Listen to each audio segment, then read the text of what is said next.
और बड़ी खबर आपको बता दें, धुरंधर 2 में अतीक विवाद पर पूजा पाल एक बार फिर से गरजी हैं। अतीक सपा का फाइनेंसर था, यह कहा है पूजा पाल ने। समाजवादी पार्टी का बड़ा फाइनेंसर था अतीक अहमद। तो यह बड़ी जानकारी आपको दे रहे हैं। विधायक पूजा पाल का अखिलेश यादव पर भी हमला देखने को मिला है। साथ ही पूजा पाल ने यह कहा है कि योगी धुरंधर मुख्यमंत्री है।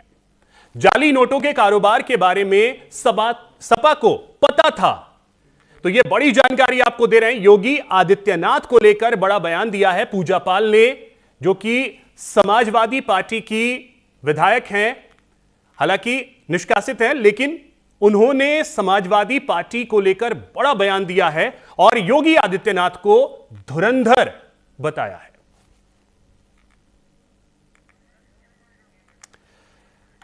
तो इस समय खुद पूजा पाल जी हमारे साथ जुड़ रही हैं। पूजा जी, बहुत स्वागत आपका न्यूज इंडिया पर। जी जी, धन्यवाद। पूजा जी, क्या वाकई में योगी आदित्यनाथ धुरंधर हैं? फिल्म देखी आपने या नहीं? जी जी बिल्कुल, मैंने फिल्म देखी और उसमें कहीं ना कहीं पूरी सच्चाई है। जिस तरह से देश में किस तरह से अपराधी जैसे लोग आतंकवादियों से मिल करके, आईएसआई से मिल करके, कैसे अपने देश में रह करके नकली नोटों की कारोबारी करके कैसे देश को एक बड़ा नुकसान पहुंचाना चाहते थे, उसमें ये भी दिखाया। और मैं तो ये कहना चाहूंगी कि मूवी मुझे लगता है समाज का आईना होती है, जो कि हमारी लड़ाई लोगों को व्यक्तिगत लगती है, मगर हमारी लड़ाई सामाजिक भी होती है। और इस लड़ाई को मुझे लगता है कि ज्यादा कोई जान नहीं पाता है, मगर जब मूवी बनती है, जब फिल्म बनती है, तो मुझे लगता है कि जो समाज में किस तरह से व्यक्ति लड़ता है और कैसे उसके साथ, किस तरह से उसके साथ क्या क्या होता रहता है, और वो दिखाता है। तो मुझे लगता है कि मूवी हमारे और आपके ऊपर जो समाज का एक आईना है वो दिखाता है। तो जो मूवी धुरंधर बनाई गई है, उसमें जो पात्र और जो किरदार दिखाए गए हैं, जो जिस तरह का किरदार निभाया था अपने जीवन में, वो मूवी में उस तरह का किरदार सबका दिखाया और सबके किरदारों को उजागर किया गया। तो मैं तो जिन्होंने मूवी बनाई है, मैं तो उनको बहुत धन्यवाद देना चाहती हूँ कि लोग संघर्ष करते रहते हैं अपने जीवन में, समाज के लोग जान नहीं पाते हैं, और ऐसी मूवी बना करके बहुत से ऐसे संघर्ष में जो जल रहे लोग होते हैं, उनका आप किरदार दिखाते, उनका आप संघर्ष दिखाते। मैं तो फिल्म बनाने वाले जो निर्माता हैं, मैं उनका बहुत धन्यवाद करती हूँ। तो पूजा जी, क्या जिस तरीके से फिल्म में यह दिखाया गया है कि जाली नोटों का एक बड़ा कारोबार था और उससे जुड़ा हुआ था अतीक अहमद, क्या आप इस बात से इत्तेफाक रखती हैं कि उत्तर प्रदेश में जाली नोट का एक उस तरीके का नेक्सस जो है वो फैलाने की कोशिश जो है अतीक अहमद की तरफ से भी थी? देखिए, मैं तो जब से मेरे पति की हत्या हुई तब से मैं अतीक अहमद के बारे में जानने लगी, समझने लगी, उसके बारे में जिस तरह से संघर्ष हो सका मैंने करने का काम किया। मैं तो पहले से, मेरा आप पहले की वीडियो उठा करके देख लीजिएगा, मैं तो पहले से कह रही थी कि अतीक अहमद आतंकवादी है। इसलिए क्योंकि एक आम इंसान या एक पद में रह करके व्यक्ति इतना बड़ा अपराध नहीं कर सकता, इतना बड़ा अपराधी नहीं हो सकता। उसके लिए जेल होते हैं, उसके लिए कानून होते हैं, उसके लिए नियम होते हैं। मगर जिस तरह से लगातार अतीक अहमद का जो अपराधीकरण बढ़ रहा था, वो कहीं ना कहीं इस चीज को मुझे समझ आ रहा था कि अतीक अहमद के हाथ कहीं ना कहीं बहुत बड़े हैं।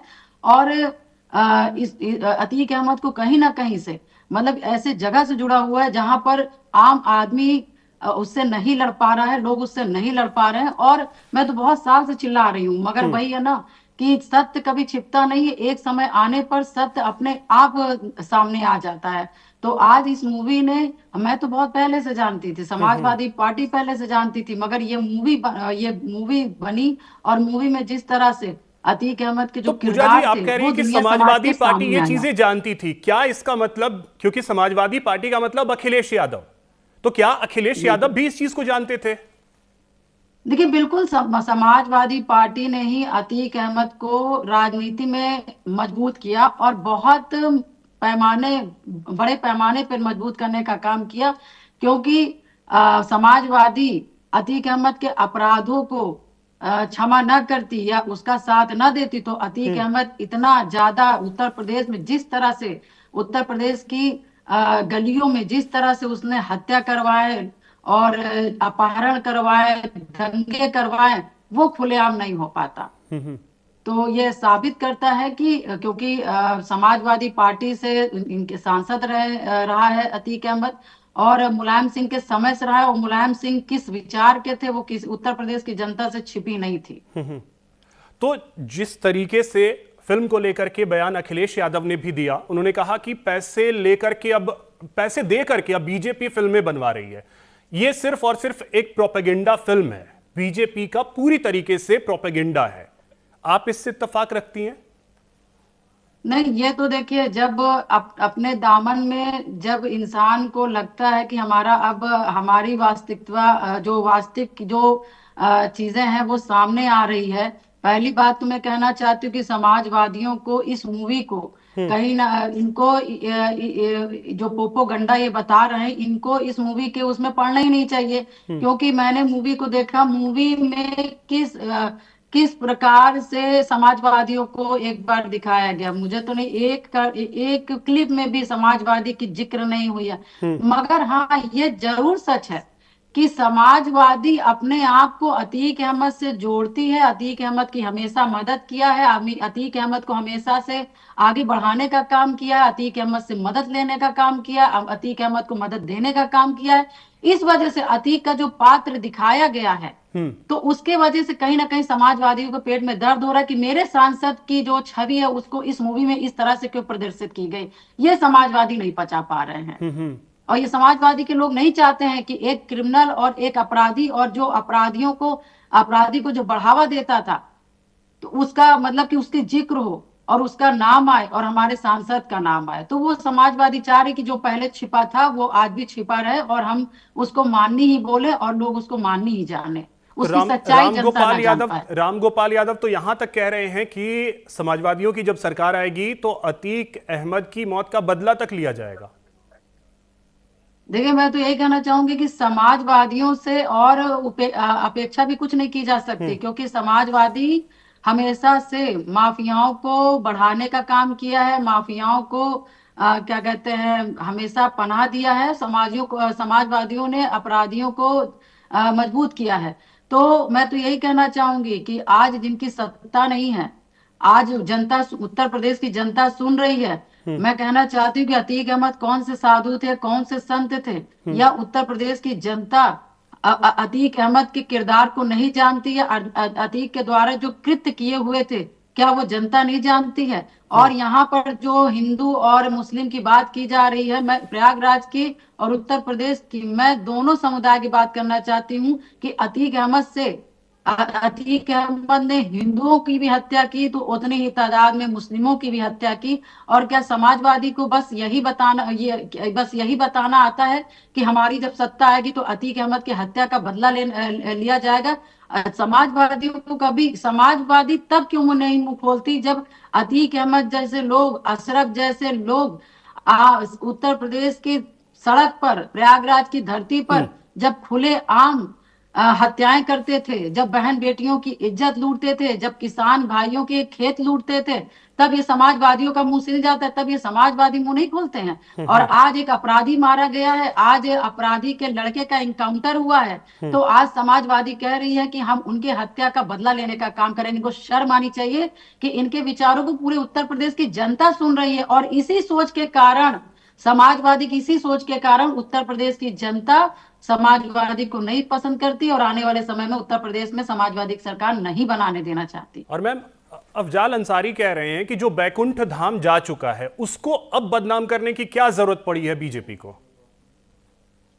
देखिए, कोई बैकुंठ धाम चला गया हो, चाहे जहां चला गया हो, मगर हम लोगों के समाज में यही कहा जाता है कि कर्म सबसे बड़ी चीज होती है। आप जैसे कर्म करेंगे, आपकी छवि उसी तरह से ही रखी जाएगी। तो जिस बंदे ने अपनी पूरी जीवन में अपने छवि को खुद धूमिल किया, खुद अपने व्यवहार को खराब किया, अब उसके न रहने के बाद भी कभी भी जब आईएसआई की बात चलेगी, जब प्रदेश की बात चलेगी, जब नकली नोट की जिक्र होगी, जब नोटबंदी की जब जिक्र होगी, तो क्या अतीक अहमद की बात नहीं चलेगी? बात चलेगी, क्योंकि मैं ये जरूर कहना चाहूंगी कि जैसा जो कर्म करता है, चाहे वो धरती पर रहे और चाहे वो ना रहे, चाहे वो जीवित रहे, चाहे वो मृत्यु हो जाए, उसके उपरांत भी उसके किरदार का इसी तरह उल्लेख होता है।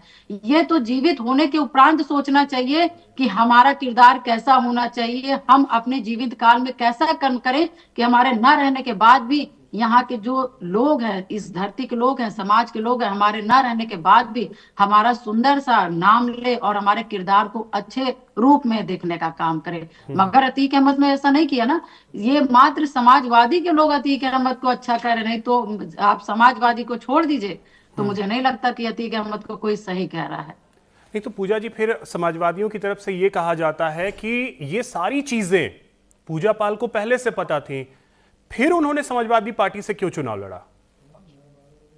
नहीं, देखिए, मैं इस पे भी स्पष्ट बात रखना चाहूंगी कि जब मैं समाजवादी में गई, क्योंकि मैंने देखा कि अतीक अहमद समाजवादी से कट ऑफ हो चुके थे बहुत ज्यादा, और अखिलेश यादव जब 2017 में जब कैंट का टिकट काटे थे, तभी से अतीक अहमद और अखिलेश यादव में काफी दूरियां थी। और हमने कई ऐसी घटनाएं देखे जहां पर अतीक अहमद और अखिलेश यादव जी की नहीं जम रही थी। उसी के बाद, क्योंकि इस पे भी मेरे साथ, क्योंकि मैं प्रयागराज की पहली महिला हूं जिसने अतीक अहमद के बारे में और अतीक अहमद से खुलकर के लड़ने का काम किया। मुझे धमकी आई, मेरे हत्या की कोशिश की गई, मुझे पैसे से खरीदने की कोशिश की गई, मेरे परिवार को धमकी दी गई, सब कुछ किया गया, मगर मैं पहली ऐसी प्रयागराज की महिला हूं जिसने खुल करके अतीक अहमद से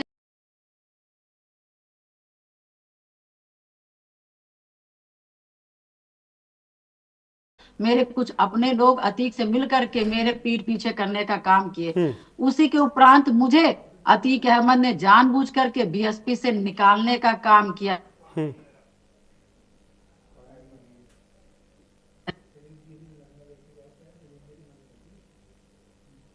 पूजा जी, आवाज आ रही है आपको?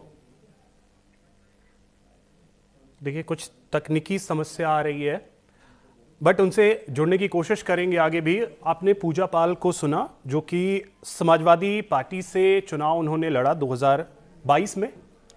चुनाव उन्होंने जीता भी, प्रयागराज के सैल विधानसभा सीट से जीत कर आई। और अभी हाल में जब धुरंधर फिल्म आई है, धुरंधर 2 फिल्म जब रिलीज हुई, उसके बाद से पूजा पाल काफी ज्यादा सुर्खियों में है। उन्होंने जिस तरीके से अतीक अहमद को लेकर बयान दिया, जो कि अभी अभी आपने सुना भी, कि अतीक अहमद ने जो कुछ भी किया उसके बारे में समाजवादी पार्टी को सारी चीजों के बारे में जानकारी थी। इवन उन्होंने यहां तक कहा कि अतीक जो है वो फाइनेंसर है। पूजा जी एक बार फिर से हमारे साथ जुड़ गए। पूजा जी, आखिर में जल्दी से जवाब ये चाहेंगे कि धुरंधर फिल्म देखने के बाद यूपी की सियासत में आपने धुरंधर कहा है योगी आदित्यनाथ को, लगता है कि वाकई में धुरंधर हैं? उत्तर प्रदेश प्रयागराज को जानती थी, उसमें यही माफिया के लोग सड़कों में, चाहे किसान भाइयों की जमीन छीननी होती थी, जब वो नहीं देते थे तो सड़कों में उनकी हत्या की जाती थी, उनके घर छीने जाते थे, उनकी उनकी उनके अपहरण किए जाते थे, बहन बेटियों के रेप किए जाते थे। जब यही घटना लेकर के थाने अदालत में लोग जाते थे तो उनकी सुनवाई नहीं होती थी, उनको न्याय नहीं मिलता था। एक वो उत्तर प्रदेश था। और आज मैंने 2017 से एक ऐसा उत्तर प्रदेश देख रही हूँ जहां पर मुख्यमंत्री योगी आदित्यनाथ जी हैं, और उनके सरकार में ये जितने माफिया हैं, ये जितने माफिया उत्तर प्रदेश के, या तो उत्तर प्रदेश को छोड़ के भाग गए हैं, या जो रह रहे हैं तो वो साइलेंट हो गए हैं। और जो साइलेंट, जो रह भी रहे हैं और जो साइलेंट नहीं हुए हैं और वो अपने आप को दिखा रहे हैं कि मैं आज भी माफिया हूं, तो जब उन्होंने अपने हाथ में असला उठाने का काम किया है योगी जी के सरकार में, तो योगी जी ने उनको मिट्टी में मिलाने का काम किया है। और मैं यही नहीं कहना चाहती हूँ, अतीक जैसे माफिया और भी उत्तर प्रदेश के बहुत से ऐसे माफिया थे जिन्होंने, मुख्यमंत्री जी ने उनको समझा दिया कि उत्तर प्रदेश में रहना है तो आपको सीधे से सही से रहना पड़ेगा। अब वो उत्तर प्रदेश नहीं है जिसमें आप हत्या करके आप खुलेआम रह लेते थे। ये उत्तर प्रदेश योगी जी का है, योगी जी का शासन है। इसलिए मैं कहना चाहती हूँ कि योगी आदित्यनाथ जी उत्तर प्रदेश के एक धुरंधर मुख्यमंत्री हैं, क्योंकि उन्होंने माफियाओं का साम्राज्य का अंत किया है। चलिए, बहुत शुक्रिया पूजा जी हमारे साथ जुड़ने के लिए और विस्तार से बातचीत करने के लिए आपका बहुत बहुत धन्यवाद। तो ये थी हमारे साथ पूजा पाल। फिलहाल इस बुलेटिन में इतना ही। नमस्कार।